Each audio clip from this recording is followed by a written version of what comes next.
Viewers, क्या हाल चाल आप सभी के। उम्मीद करता हूँ आप सभी बहुत अच्छे होंगे यार। तो आज हम वापस से करने वाले हैं अपने चैनल पे नया वीडियो स्टार्ट। अभी तक हम हिंदी पढ़ रहे थे। मुझे लगा हिंदी पढ़ते पढ़ते यार कहीं आप भी बोर हो गए होंगे, मैं भी पढ़ाते पढ़ाते थोड़ा सा उपसा हो गया था, तो वीडियो ज़्यादातर अच्छे से कंटिन्यू कर पा रहा था। तो अभी मैं मैथ्स स्टार्ट कर रहा हूँ। तो आज सबसे आसान, सबसे बढ़िया और सबसे ईजी वे में, और जो कि हर चैप्टर हर क्वेश्चन में यूज हो सकता है, ऐसे चैप्टर को हम उठाने वाले हैं, डिविजिबिलिटी। ठीक है।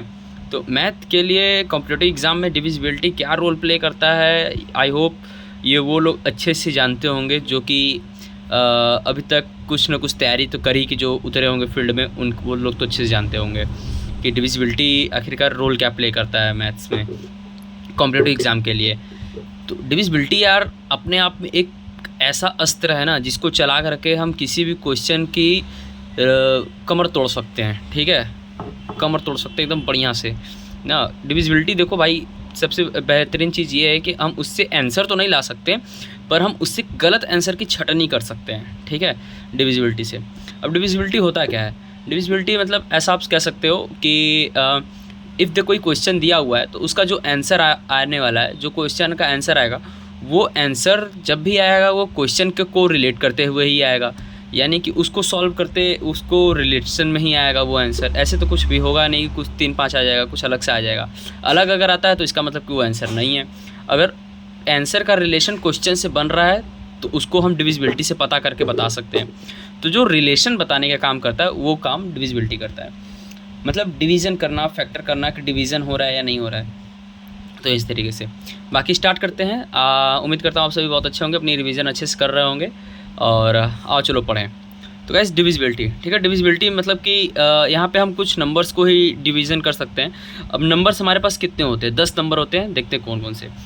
0, 1, 2, 3, 4, 5, 6, 7, 8, 9। तो हमारे पास ये टोटल 10 नंबर हैं। ठीक है, टोटल हमारे पास ये 10 नंबर है।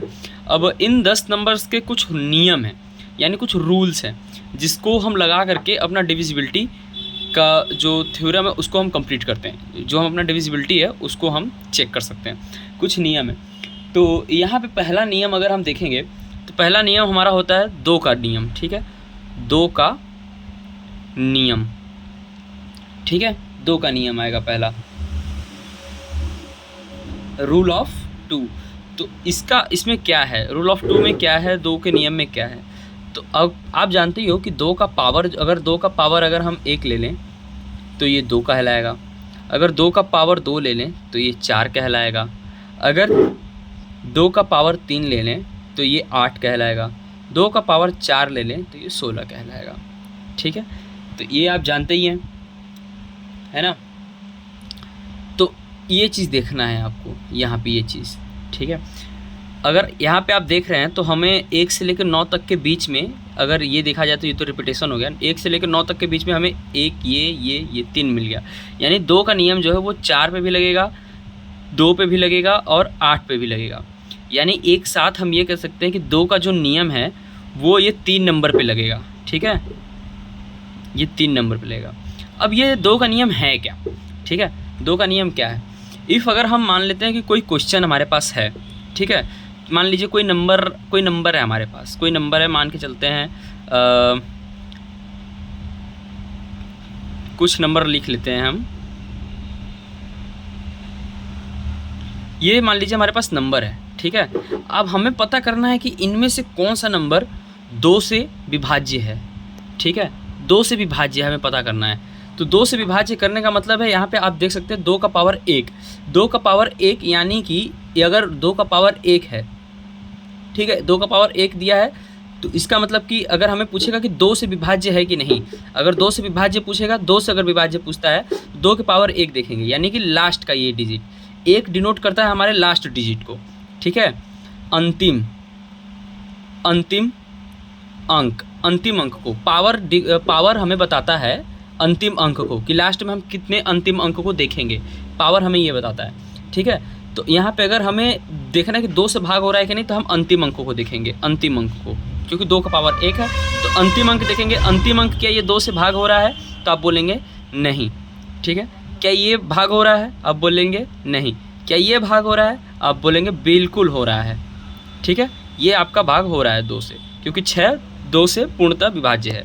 ठीक है, तो इस तरीके से अब यहीं पे अगर बात कर ले क्या नाम से कि क्या ये अंक तीनों में से कौन सा अंक 4 से विभाज्य है। 4 से विभाज्य हमें देखने के लिए एक और रख लेते हैं नंबर, वरना नहीं हो पाएगा ना। अब हम देखेंगे कि जो कि एक और रख लेते हैं। हाँ, अब देखेंगे कि इसमें से कौन सा अंक जो है कि आपका पहले 4 से विभाज्य है। 4 से विभाज्य देखने के लिए हम करेंगे, अब यहाँ पे पावर देख लीजिए 4 के लिए क्या है, 4 का अंतिम जो है वो अंतिम अंक देखेंगे तो 4 का पावर 2 है। 4 का पावर 2 है तो यहाँ पे अंतिम का हम 2 अंक देखेंगे। तो क्या ये 2 अंक 4 से विभाज्य है? बिल्कुल नहीं है। ये है ना, ये है नहीं, ये है बिल्कुल है, ये है अवश्य है। ये दोनों अंक 4 से विभाज्य है, तो इसका मतलब ये 4 से भाग हो जाएगा। बाकी 3, जब 8 का बोलेगा तो हम पावर 3 देखेंगे, 8 का बोलेगा तो पावर हम 3 देखेंगे हमेशा।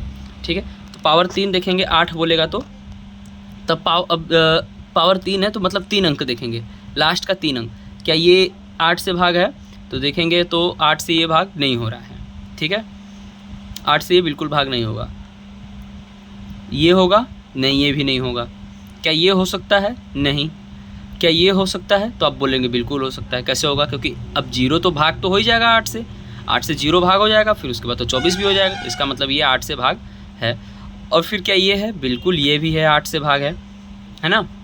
तो इस तरीके से ये हो गया आपका इसका नियम। अभी मैं आपको ये ऊपर ऊपर से समझा रहा हूँ, इसको मैं करने का एक अलग तरीका भी बताऊँगा जिससे कि आप ये कर सकते हैं। तो यहाँ पे हम अगर लिखना चाहें तो हम ऐसे लिख सकते हैं कि ये जो इन 3 नंबर का हमारे पास रूल है उसका हम देखेंगे कि पावर, ठीक है, ये आप ऐसे लिख सकते हैं, पावर की संख्या को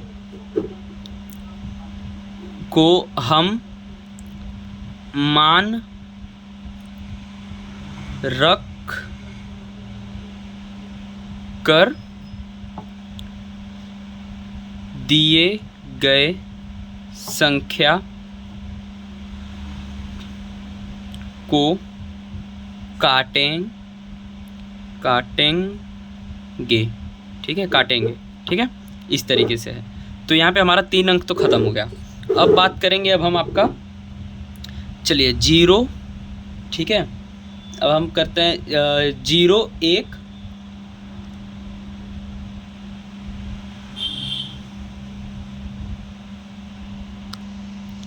अब अगर हम 0 और 1 की बात करें, 0 और 1, तो ये एक ऐसा अंक है, ऐसा यूनिवर्सल संख्या है जिसका कि आप अगर भाग करेंगे, अगर 0 का भाग किसी से करेंगे तो उसका 0 ही आएगा, 1 का भाग किसी से करेंगे तो वो संख्या भाग देने पे 1 ही आएगा या वही संख्या आएगा।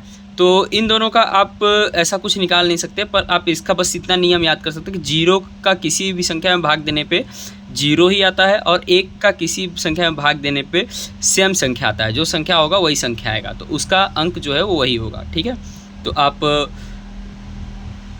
ये रख सकते हैं ऐसे। ठीक है, बाकी अब हम देखते हैं 5 पे। ठीक है, आइए अब हम 5 पे देखते हैं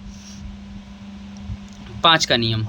ठीक है, 5 का नियम क्या कहता है? 5 का नियम एज एकदम आपका क्या बोलते हैं कि 2 के नियम जैसा ही है, मतलब वही है ही, बस आप इससे सीधा कह सकते हैं। अगर हम 5 का पावर 1 लिख लें तो ये 5 होगा, पर 5 का पावर अगर 2 लिख लें तो ये 25 होगा, 5 का पावर अगर 3 लिख लें तो ये 125 होगा। ठीक है, तो आप ऐसे ये समझ गए। ठीक है, ये इतना हो गया।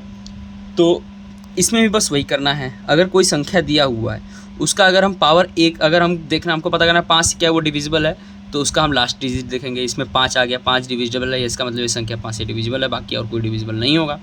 अगर हमको 2 संख्या देखना है तो क्या ये 2 संख्या आपका 5 से डिविजिबल है, तो आप बोलेंगे बिल्कुल 5 से डिविजिबल है, तो ये भी 5 से डिविजिबल होगा। फिर उसके बाद अगर हम 3 से अगर वो संख्या देखें तो अगर वो 125 से क्या वो डिविजिबल है, तो लास्ट का 3 अंक देखेंगे हम, क्या वो संख्या 125 से डिविजिबल है, तो आप बोलेंगे कि नहीं है वो 125 से डिविजिबल, तो इसका मतलब कि वो डिविजिबल नहीं है। बस ये है। 5 का भी आपका यहाँ पे हम कंप्लीट कर लेते हैं। ठीक है, हमारा करीब ये हो गया, ये हो गया, ये भी हो गया, ये हो गया, आपका ये भी हो गया और ये भी हो गया। तो अब पहले अब हम 3 को देख लेते हैं, ठीक है। 3 और क्या करेंगे हम 9, इन दोनों को साथ में देख लेंगे, है ना। 3 से भाग होने वाली संख्या, 9 से भाग होने वाली संख्या, बहुत आसान है। 3 से और 9 से भाग होने वाली संख्या बहुत आसान है। मान लीजिए आपके पास कुछ नंबर दिए हुए हैं, या हम इसी नंबर को मान के चलते हैं, यही इतने नंबर हैं, ठीक है। हम इनको फिर से लिख लेते हैं, ऊपर थोड़ा खिचड़ी हो गया।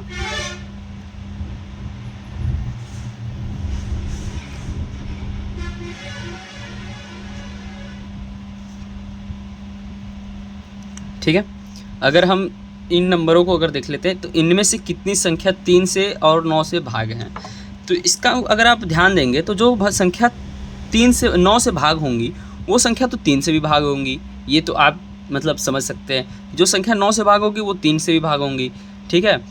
और जो संख्या 3 से भाग होंगी वो 9 से भी भाग हो सकती हैं। कुछ संख्या ऐसी नहीं है जो नहीं भी होंगी, पर आइए देखते हैं कि कौन कैसे क्या होगा। 3 का नियम ये कहता है, 3 का ये कहता है कि सभी संख्याओं को जोड़ दो, सभी संख्याओं को जोड़ दो, और जोड़ने के बाद जो आता है उसको 3 से भाग करो। अगर वो पूर्णतः कट जाती हैं तो वो संख्या 3 से भाग होंगी, अन्यथा अगर नहीं कटती हैं तो जितने शेष बच जाते हैं तो वही संख्या आपका शेष में आ जाएंगे, यानी रिमाइंडर बच जाएगा। बाकी जो कट गए उतनी संख्या कट जाएंगी। तो जोड़ देने का बात कह रहा है, तो 3 से अगर हम इसको जोड़ दें, तो अगर हम इसको जोड़ेंगे तो आपका 5 5 10 18 19, तो ये 19 है। क्या 19 3 से भाग होता है? बिल्कुल नहीं होता है। अगर यहाँ पे देखा जाए 10 2 12, इसका 12 है, क्या 3 से 12 भाग होता है? बिल्कुल होता है। फिर यहाँ पे अगर देखा जाए तो 8 2 10, 10 क्या भाग होता है? नहीं होता है। यहाँ पे देखा जाए 6 2 8, 8 क्या 3 से भाग होता है? नहीं होता है। फिर यहाँ पे देखा जाए 10 6 16, 16 क्या 3 से भाग होता है? तो आप बोलेंगे नहीं होता है। फिर अगर यहाँ पे देखा जाए 15, 15 क्या 3 से भाग होता है? तो आप बोलेंगे होता है। तो इसका मतलब कि हम ये कह सकते हैं कि इतने में से जो आपका 3 से भाग होने वाली संख्या है वो बस ये दो ही हैं, बाकी और नहीं हो सकता है। अब मैंने बोला था कि 9 भी सेम ही है इस तरीके से। तो 9 के लिए आपको बस इतना करना है कि पहले जितनी संख्या 9 हो रही हैं, सम करने पे 9 आ रही हैं, तो पहले आप 9 को 9 काट दीजिए, उन संख्या को काट दीजिए। क्योंकि ऐसे ये है कि अगर वो संख्या सम करने पे, जोड़ने पे अगर 9 बन जा रही है तो इसका मतलब कि वो संख्या 9 से तो कट गई, बाकी जो बच जाती हैं उसको देखेंगे कि क्या वो कट रही हैं या नहीं कट रही हैं। जैसे अगर यहाँ पे देखा जाए तो ये 8 1 9, 9 बन गया, तो इसका मतलब ये दोनों कट गए, बाकी बचे जो ये 5 5 10, तो क्या 10 9 से कटेगा? तो आप बोलेंगे नहीं कटेगा। फिर यहाँ पे 9 कट गया, 1 2 3, 3 बचा, 3 9 से कटेगा? नहीं कटेगा। फिर अगर यहाँ पे देखा जाए तो ये आपका 10 आ रहा है, 10 9 से कटेगा? तो नहीं कटेगा। फिर यहाँ पे आप देखेंगे कि क्या कहते हैं आपका 6 2 8, 8 आ रहा आपका, तो 8 क्या आपका 9 से कटेगा? नहीं कटेगा। फिर अगर यहाँ पे आप देखें तो यहाँ पे आप 5 नहीं 8 है, ये 8 है ये, तो 8 2 10, 10 16, तो 16 क्या 9 से कटेगा? नहीं कटेगा, ये भी नहीं कटेगा। तो अब यहाँ पे देखते हैं 15, 15 15 1 15 15 क्या आपका 9 से कटेगा? 15 भी आपका 9 से नहीं कटेगा, तो ये भी आपका नहीं होगा। तो इसका मतलब इनमें से कोई संख्या 9 से नहीं कट रहा। लेकिन अगर मैं आपको बोल दूं ऐसा,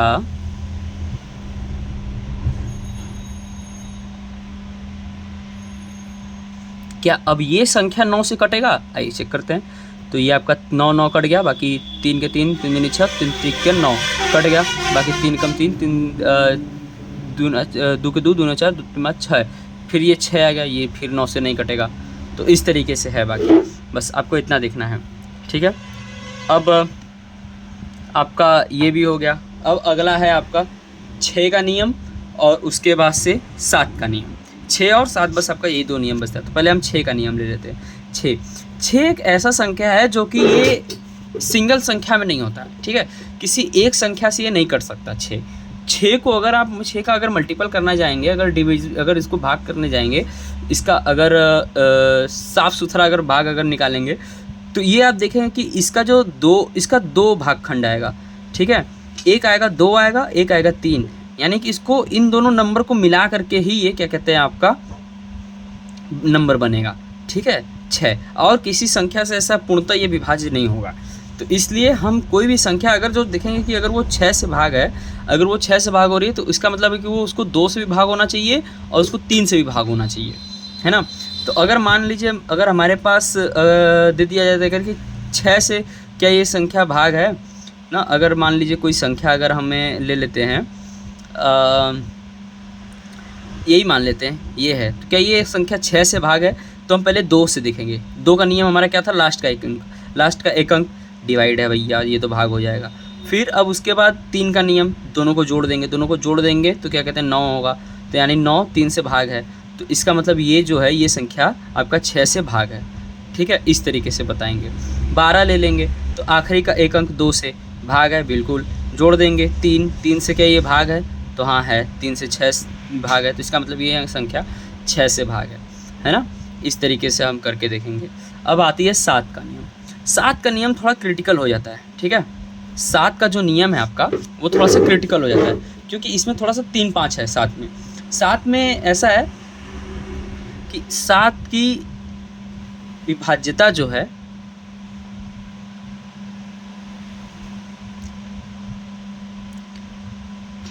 चेक करने के लिए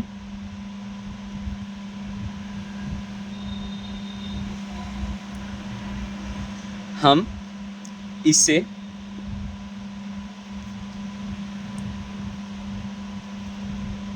आपस में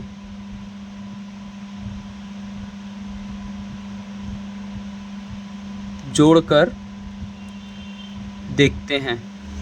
कैसे?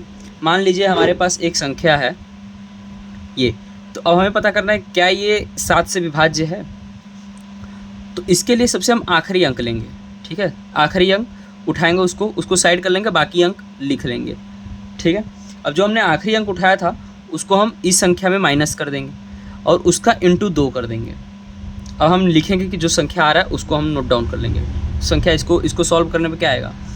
तो आपका आएगा 2 105 आ गया। अब सेम काम हम अगले बार इसके साथ भी करेंगे। ठीक है, इसके साथ भी करेंगे। 10 ले लेंगे, इसके बाद वाला संख्या जो है वो 5 माइनस कर लेंगे, इंटू आपका 2 कर लेंगे, तो 10 इसमें हो गया। और अगर इसको घटा लेंगे तो ये 0 आ जाएगा। अब यहाँ पे आप देखेंगे कि ये 0 आ गया है ना, ये आ गया आपका हमारा उत्तर जो है वो 0 आ गया। इसका मतलब ये जो संख्या है वो पूर्णतः आपका 7 से विभाज्य है। ठीक है, बस यही इतना है इसका नियम। अगर हम इसको 2-3 क्वेश्चन के साथ और अगर करने की कोशिश करें तो ये सीधे सीधे बात बस ये सही बनेगा। ठीक है, मान लेते हैं कि हमारा क्वेश्चन यही है, क्या ये 7 से विभाज्य है? चेक कर लेते हैं। तो हमको चेक करने के लिए क्या करना होगा? ठीक है, 10।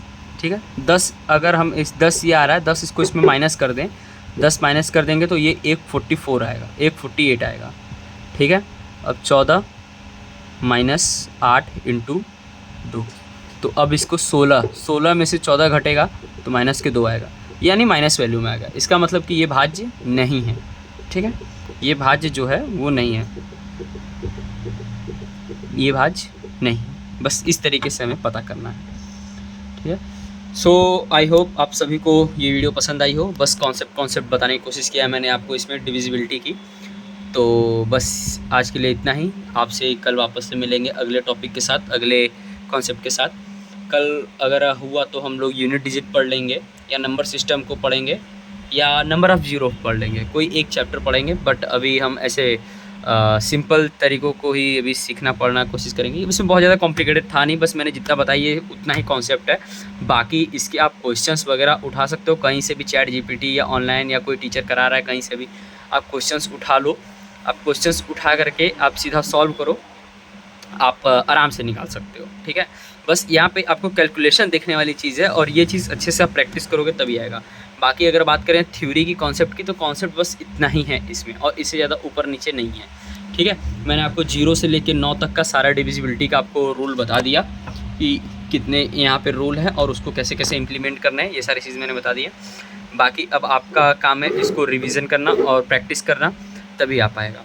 ठीक है, और अगर मुझे एक्सप्लेन करने में कहीं कुछ कमी आई हो, दिक्कत आया हो, तो उसके लिए आप मुझे बता सकते हो कमेंट में। मैं उसको और कैसे इम्प्रूव कर सकता हूँ। जैसा कि मैं हर बार बोलता हूँ, मैं ऐसा कोई टीचर नहीं हूँ बताने वाला, मैं भी बस आप लोग की तरह जस्ट पढ़ता हूँ, और फिर जो मुझे आता है मैं वो उसको अपने लैंग्वेज में समझाने की कोशिश करता हूँ। सो बस आज के लिए इतना ही। That's for today guys, thanks for watching. If you like the video then like it, then give thumbs up, and आपसे मिलेंगे कल। तब तक के लिए bye bye, thanks for watching. चलो पढ़ें।